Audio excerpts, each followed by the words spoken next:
Let me tell you something brutally honest.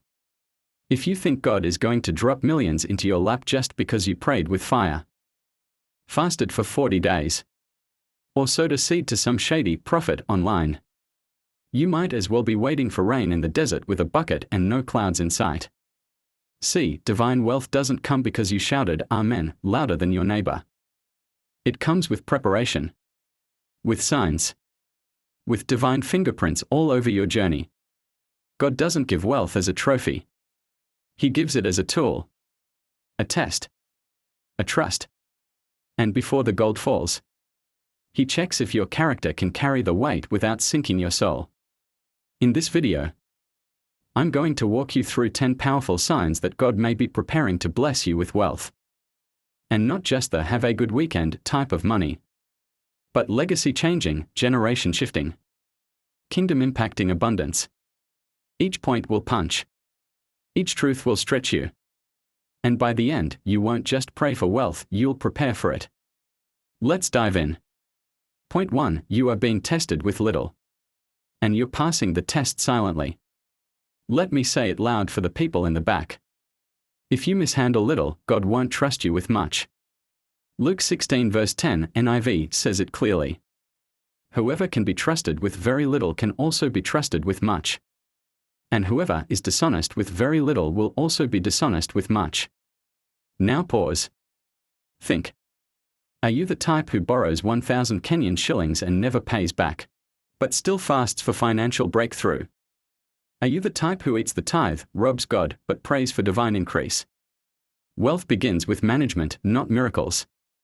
Before Joseph managed Pharaoh's economy, he had to manage prison duties. He didn't wait until he was in the palace to be excellent. He was excellent even when forgotten in jail. Let me give you a raw example.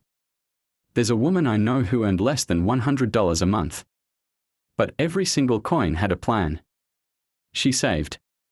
She tithed. She gave. And one day, through a small business idea she almost ignored, boom. A door opened. Years later, she runs a 6-figure export company. Faithfulness with little is God's litmus test. If you're managing your small job, tiny salary, or humble business with integrity, discipline, and excellence, you are already waving a divine flag that says, I'm ready for more. God is watching how you treat the crumbs before He gives you the whole bakery. Point 2. You're generous even in lack. Your giving doesn't wait for overflow. Let's be honest. Many people say they'll be generous when they get rich. But if you're stingy with 100 shillings, let's not lie to ourselves, you'll be even stingier with 1,000,000. Let me give you a bitter truth wrapped in love. God doesn't bless us to be generous. He blesses those who are already generous. He looks at your current capacity to let go, even when it hurts. Proverbs 11 verses 24 to 25, NIV puts it beautifully. One person gives freely, yet gains even more. Another withholds unduly, but comes to poverty. A generous person will prosper. Whoever refreshes others will be refreshed. Let me paint you a picture. There's a widow. She has only 2 small copper coins left. 2. That's it. Not enough for even a piece of bread. But what does she do? She walks into the temple and gives them to God. Jesus didn't just smile. He stopped everything and said, "This woman has given more than everyone else." Luke 21 verses 1 to 4. Meanwhile, rich folks were throwing in their extras, their leftovers, their non-painful giving. But she gave from lack. She gave everything. And that, my friend, is the heartbeat of a wealthy soul. Now let me come closer to your real life. Are you the type who gives only when it's convenient? Do you say, I'll tithe when I get a better job? Do you avoid helping others because times are hard, while still spending on luxuries? Here's a wake-up call. If your generosity depends on your bank balance, it's not generosity, it's convenience. Look around. Some of the wealthiest people in the world started giving long before the millions came. Oprah Winfrey gave to students when she had barely anything.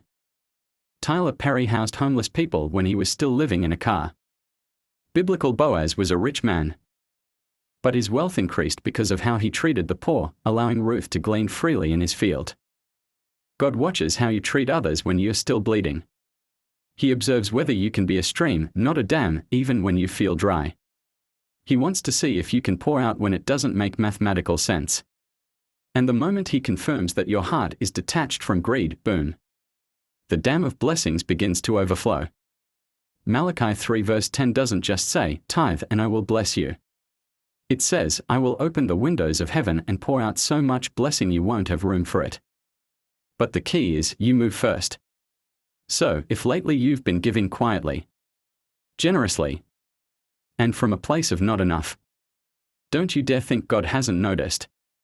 You are sowing seeds into eternity, and the harvest is coming. It's not just a sign of future wealth. It's a sign of current faith. And faith moves heaven like nothing else. Point 3. You're receiving divine ideas and strategies, downloads from heaven. Now listen carefully.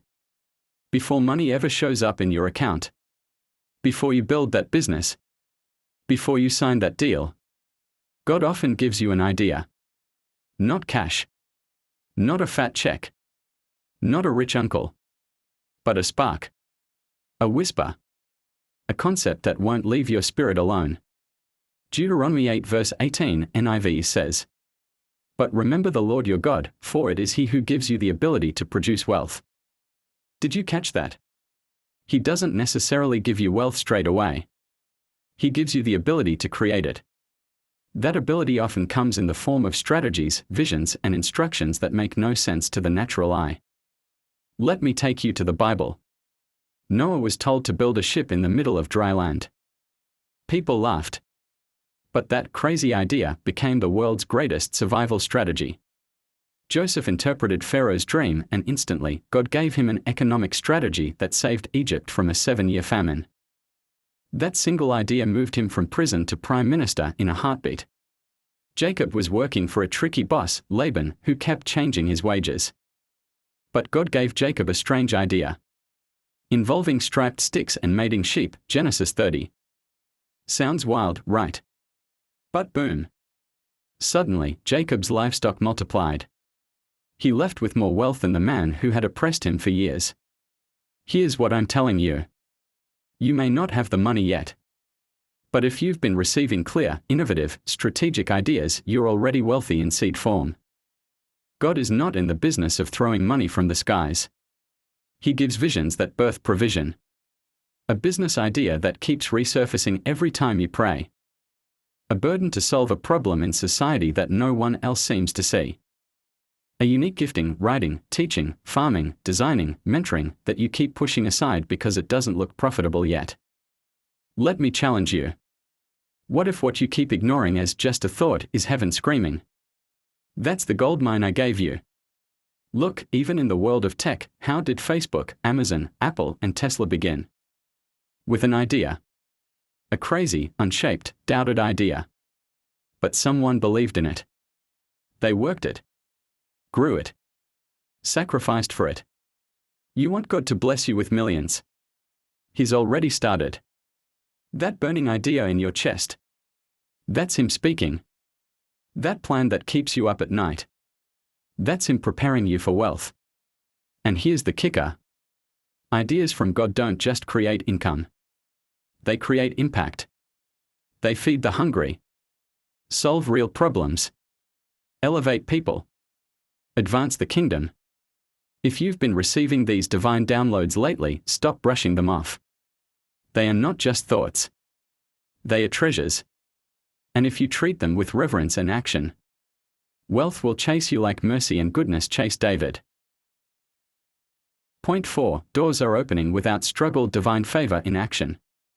Let me start with a hard truth that will slap some sense and stir your spirit. When it's your season, you won't have to knock down doors. God opens them while you're still adjusting your shoes. Ever walked into a place and felt like everything was already prepared for you? The right person just happened to be there. The timing was strangely perfect. You didn't have the qualifications, but somehow they still picked you. That's not luck. That's not coincidence. That's not manifesting. That's favor. pure, unfiltered, undeserved favor. Revelation 3 verse 8, NIV says, "See, I have placed before you an open door that no one can shut." Let that settle deep. When God is about to bless you with great wealth, He doesn't always start by sending a bag of money. He starts by unlocking access. He introduces key people. He shuts down distractions and opens up unusual platforms, opportunities, and networks. Let's step into Scripture. Esther was a Jewish orphan raised by her uncle Mordecai in a foreign land. She had zero political connections, no royal blood, no influencer following. But one day, just one day, the king looked at her and saw a queen. What opened the door? Divine favor. What secured her future? Strategic positioning by God. What changed her life? Access. And that favor didn't just enrich her, it saved an entire nation. Let's talk about David. One day he's delivering bread and cheese to his brothers on the battlefield. Just a shepherd boy with no military training. But then boom, Goliath falls and suddenly he's the nation's hero. From the field to the palace in one day. No bribe. No hustle. No campaign posters.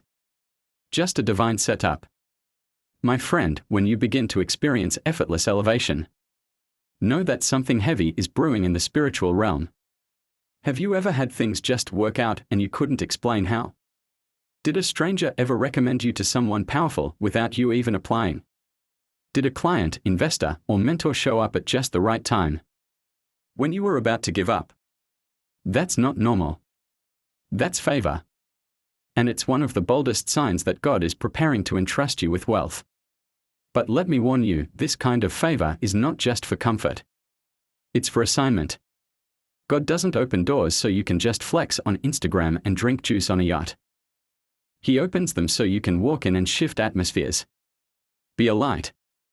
Fund kingdom causes. Create jobs. Uplift others. Favor is not for status. It's for stewardship.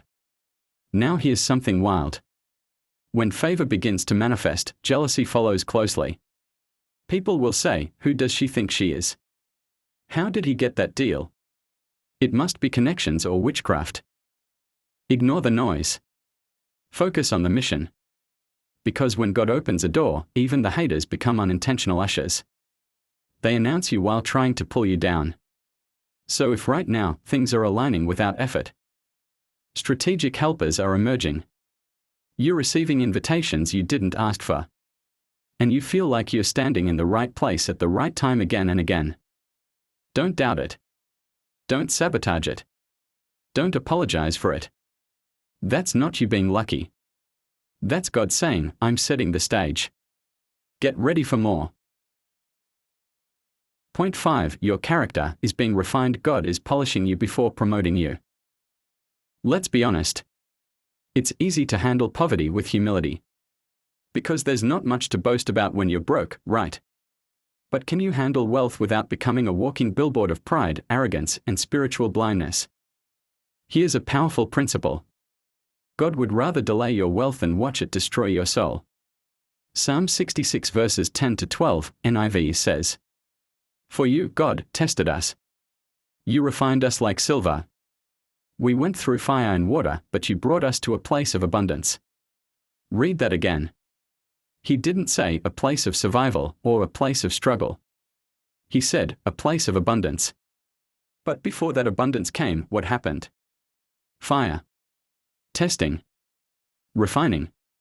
Let's break it down like this. You're overlooked at work. God is humbling you. You are misunderstood even though you're honest. God is teaching you endurance and grace. You're dealing with betrayal, unfair treatment, or delays. God is strengthening your spiritual backbone. Why? Because your next level of wealth requires next level character. Let's look at a biblical beast, Joseph. Before Joseph touched power, he tasted pain. He had dreams of greatness. But instead of fast-tracking him to Pharaoh's court, God allowed him to be thrown in a pit by his brothers. Then sold as a slave. Then falsely accused and imprisoned for something he didn't do. Why? Because Joseph's coat was colorful, but his character still needed ironing. And when the refinement was complete, bam! In one day, God moved him from prison to palace. And guess what? Joseph didn't abuse that power. He didn't say, now it's payback time. Instead, he forgave. He fed nations. He saved his family. Because wealth without wisdom is a weapon of self-destruction. And power without patience leads to pride. Let's go real life for a moment. How many celebrities, athletes, or lottery winners made millions only to end up broke, divorced, addicted, or dead? Not because they weren't talented. Not because they weren't lucky. But because their wealth grew faster than their character. Now, if lately you've been going through uncomfortable lessons, you feel like everything is taking longer than it should. God seems silent and you're being stretched emotionally, spiritually, and mentally. Celebrate. Rejoice. Don't quit. Because God disciplines those He loves. He trims egos. Humbles attitudes.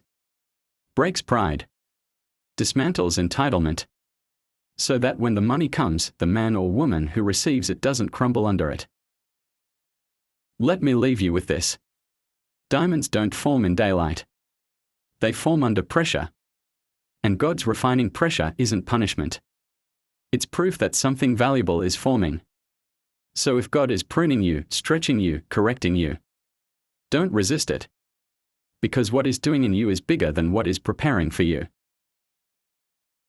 Point 6. You are drawn to purpose over profit. Your heart is shifting from money to mission. Let's get real for a second. Most people chase money. They run after it like a thirsty dog chasing a car. They switch jobs, abandon morals, stab friends, and even sell their souls, all in the name of securing the bag. But let me tell you something raw and sacred. When God is preparing to bless you with real wealth, your obsession with money begins to die. You stop asking, how much will I make? And start asking, whose life will this impact? Matthew 6 verse 33, NIV says, "But seek first His kingdom and His righteousness, and all these things will be given to you as well." In other words, focus on purpose and the profit will chase you. Let's talk about Nehemiah. He had a prestigious, comfortable job as the king's cupbearer. But when he heard that Jerusalem's walls were in ruins, his heart broke. He didn't say, how much will I be paid to fix them? He said, God, use me. I'll go. That man left his comfort zone, embraced a construction project filled with opposition, and rebuilt an entire city not for a paycheck, but for purpose. And guess what? God didn't just supply the tools. He moved the king to fund the whole mission. When your heart is right, even ungodly people will write you checks for your purpose. Now, let's flip to modern times. Mother Teresa didn't chase money, she chased hurting people. And guess what? Nations donated. Billions flowed. Why? Because when you serve with clean hands and a pure heart, God funds what He favors. Rick Warren, author of The Purpose-Driven Life, made millions from his book, but get this, he reverse-tithed. He gave away 90% and lived on 10%. Now pause. Can God trust you to do that?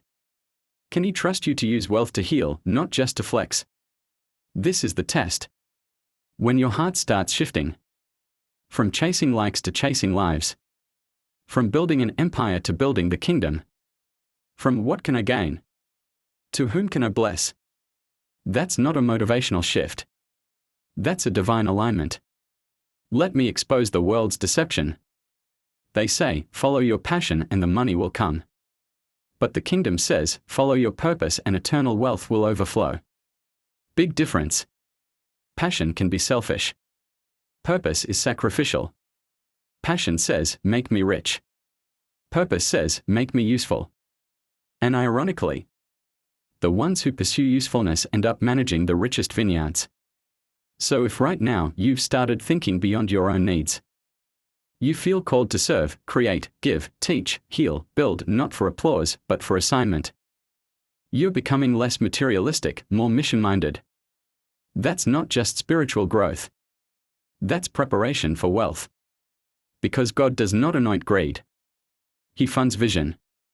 He multiplies resources in the hands of those who would rather feed the 5,000 than hoard fish for themselves.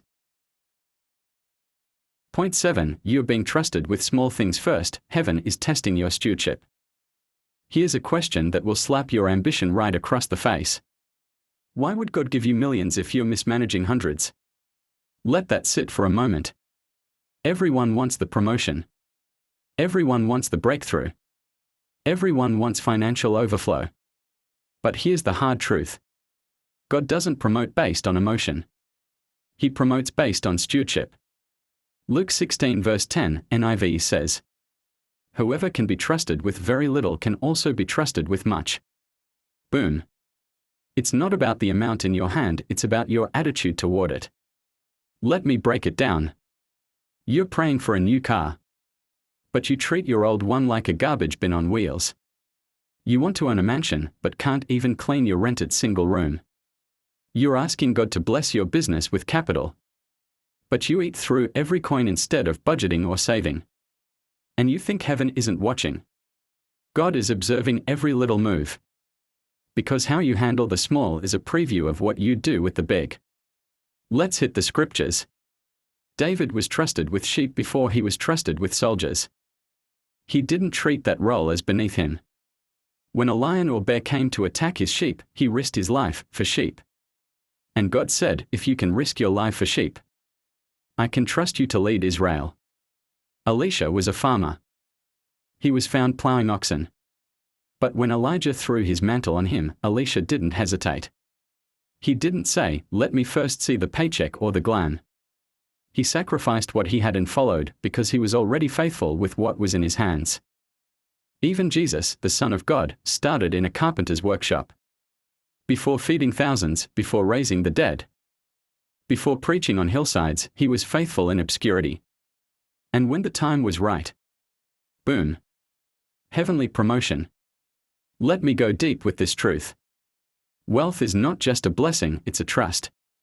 If God sees that you are tithing faithfully from the little you earn, you're helping others even when your own pockets are tight. You're budgeting, sowing, saving, and sacrificing without drama or attention.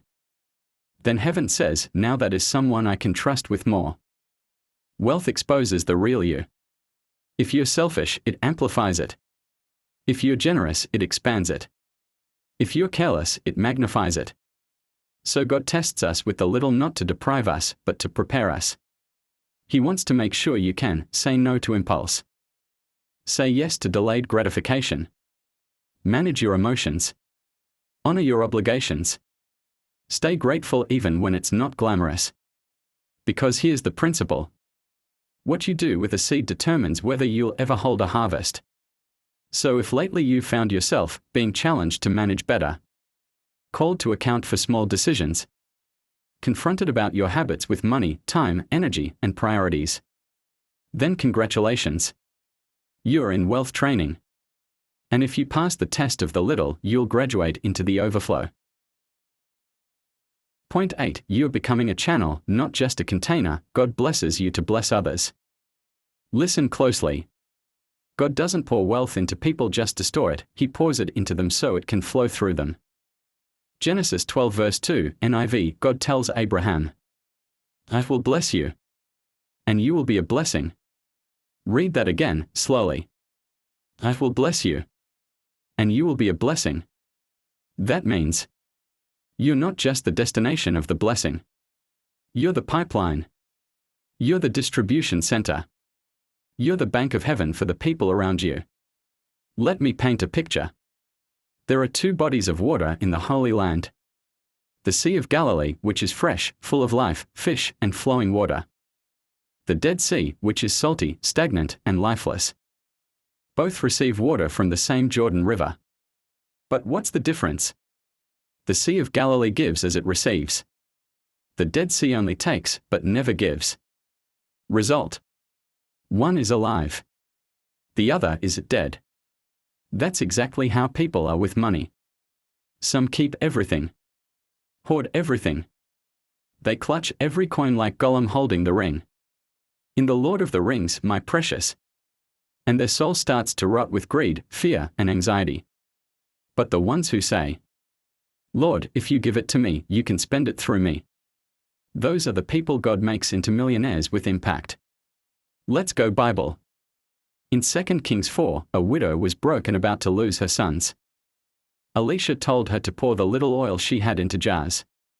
As long as she kept pouring, the oil kept flowing. But when she ran out of containers, the oil stopped. What's the lesson? God's provision flows in response to your willingness to pour. Let's go real life. Ever notice that generous people always seem to have enough? That person who always helps others with food, fuel, or school fees somehow. God keeps refilling them. It's like heaven knows this one doesn't block the blessing. Let's keep it moving through them. Here's a deep truth. Containers eventually get full. Channels never stop flowing. If you're just a container, you'll reach a point where you say, that's enough. I've got my house, my car, my savings, I'm good. But if you're a channel, you say, Lord, who can I bless next? Who's hungry? Who needs school fees? Whose mission can I fund? And God looks down and says, that's the kind of person I can keep blessing. Because they won't block the pipeline. If lately you feel a burden to give, even when you're not rich yet, a burning desire to help people rise, that strange generosity that doesn't make sense to others, congratulations. That's God transforming your heart from consumer to distributor.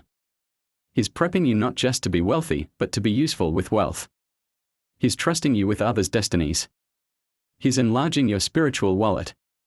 Because you're not building a dam. You're becoming a river. Point 9. You're attracting attacks, resistance, and strange opposition because the enemy smells the oil before it falls. Let's be honest. You thought you were just being unlucky. You thought people were just jealous. You thought doors were closing because of timing. But what if I told you?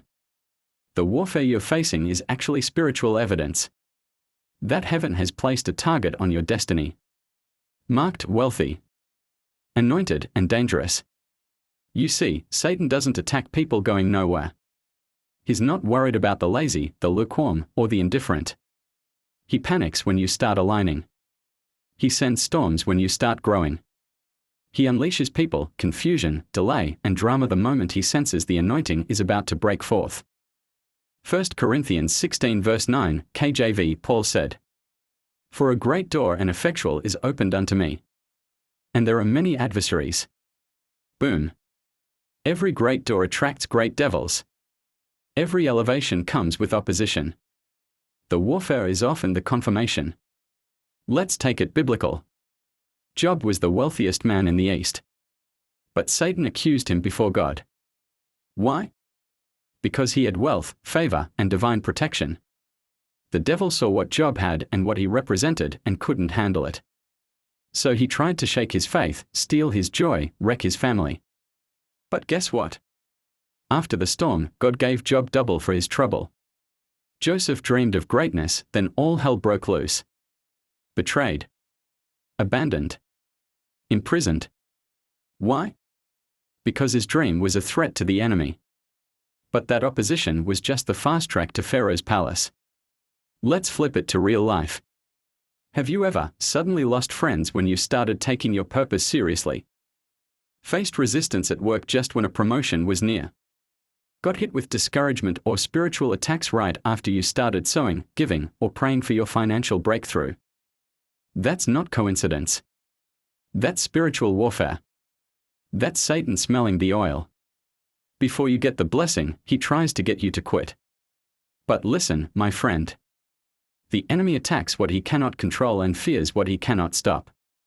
If God has destined you to be a kingdom financier, a blessing carrier, a legacy builder, the devil will try to distract you with debt, to discourage you with delay, to divide you from helpers, to drain you with anxiety. But here's the good news. Isaiah 54 verse 17. No weapon formed against you shall prosper. He didn't say the weapon wouldn't be formed. He said it won't prosper. Which means you might bend, but you won't break. You might bleed, but you won't bow. So if you're under pressure right now, if you're battling mentally, emotionally, or spiritually, don't retreat, rejoice. Because something big is coming. And the enemy is scared stiff. He knows your blessing will change lives. He knows your wealth will fund ministries. He knows your influence will silence lies and elevate truth. So he throws everything he's got, but it's too late. Because you've been marked by God. Point 10. You feel a deep urge to separate, simplify, and sanctify because the blessing requires a clean vessel. Listen. Before God sends the overflow. Before the divine checks clear. Before the oil runs down your household like the days of Elisha. He cleans the vessel. You don't put pure water in a dirty jar. You don't pour vintage wine into a leaky wineskin. And God doesn't deposit generational wealth into contaminated spirits. 2 Timothy 2 verse 21, KJV says, If a man therefore purge himself from these, he shall be a vessel unto honor, sanctified and meet for the master's use, and prepared unto every good work. Did you catch that? Sanctified before use. Cleaned before poured into. So when you start sensing a deep urge to break away from certain friendships, a pull to delete things you once tolerated, a holy discomfort with gossip, pride, sexual immorality, bitterness, or compromise, a hunger for prayer, fasting, quiet, and personal retreat. That's not you being extra. That's not you isolating. That's God scrubbing the vessel. Because here's a truth most prosperity preachers won't tell you. God's wealth is weighty. And only sanctified shoulders can carry it. Let's revisit Moses. God didn't give him the blueprint for Israel's liberation until he had 40 years of wilderness detox. He had to be separated from Egypt, both physically and mentally. Why? Because the man who would carry heaven's tablets couldn't still be carrying Egypt's toxins. Esther didn't just walk into the palace. She went through 12 months of purification and preparation. 6 months with oil. 6 months with perfumes. Before she could influence a king and save a nation, she had to be purified from the dust of where she came from. And you? If you want to handle kingdom-level wealth, manage heaven's resources, influence culture, build legacies, break generational poverty, then the cleansing has to come first. The fire comes before the filling. The pruning comes before the fruit. The sanctification comes before the celebration.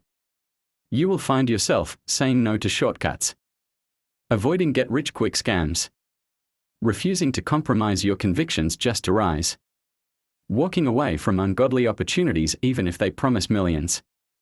Why? Because your standard is holiness, not hustle. You understand that. It's better to be broke and clean than rich and rotten. Because eventually, the clean get crowned. Eventually, the purified get promoted. Eventually, those who separate themselves become the Josephs, the Esthers, the Daniels of their generation. And here's the microphone drop. Psalm 24 verses 3-5, NIV. Who may ascend the mountain of the Lord? Who may stand in his holy place? The one who has clean hands and a pure heart, who does not trust in an idol or swear by a false god. They will receive blessing from the Lord and vindication from God their Savior. Yes, blessing is coming. But it will only rest on the sanctified. Now, listen to me, and listen with your soul. You are not just another face in the crowd. You are not just another dreamer hoping for some coins to fall from the sky. You are not just some hustler grinding blindly through life. You are wired with purpose. Anointed with fire. Appointed for overflow. And if God is drawing you into these signs, if He's been exposing you to wealth-building truths, breaking your pride, purging your circles, disrupting your comfort zones, testing your stewardship, birthing generosity, raising opposition, and calling you to sanctification, then congratulations. You're not just being set up for wealth. You're being transformed into someone who can handle it. Because the blessing of God doesn't come to inflate your ego. It comes to ignite your calling. Proverbs 10 verse 22 says, "The blessing of the Lord makes rich, and He adds no sorrow with it." This is not the kind of wealth that chokes your peace or chains your soul. This is kingdom wealth. Wealth that feeds the hungry, builds schools, funds missions, changes nations, breaks curses, writes history. You don't want to be rich just for cars, clothes, and clout. That's empty. You want to be wealthy so that when God says, feed them, you don't reply, let me check my balance. So when God says, build it, you don't say, I need a loan first. So when God says, rescue them, you move like Abraham, fund like David, and give like the widow who had nothing but still outgave the wealthy. Your hands weren't made to beg. Your destiny wasn't designed to struggle forever. You were meant to overflow, to outgive the greedy, to outbuild the wicked, to outlast the storms. But it starts with alignment. It starts with obedience. It starts with faithful stewardship, sanctified living, and surrendered purpose. Let the doubters mock. Let the proud flaunt. Let the selfish boast. But you're different. You're chosen. You're destined. And God is preparing you not just for wealth, but for impact that echoes into eternity. So if this message lit a fire in you, if you saw yourself in these signs, if your spirit whispered, that's me, don't just watch and go, share this. Send it. Live it. Speak it. Walk it. And keep aligning. Because the blessing is coming. And this time, it's not just for you, it's for the world through you. End of message. Microphone down. God up. Let the blessing flow.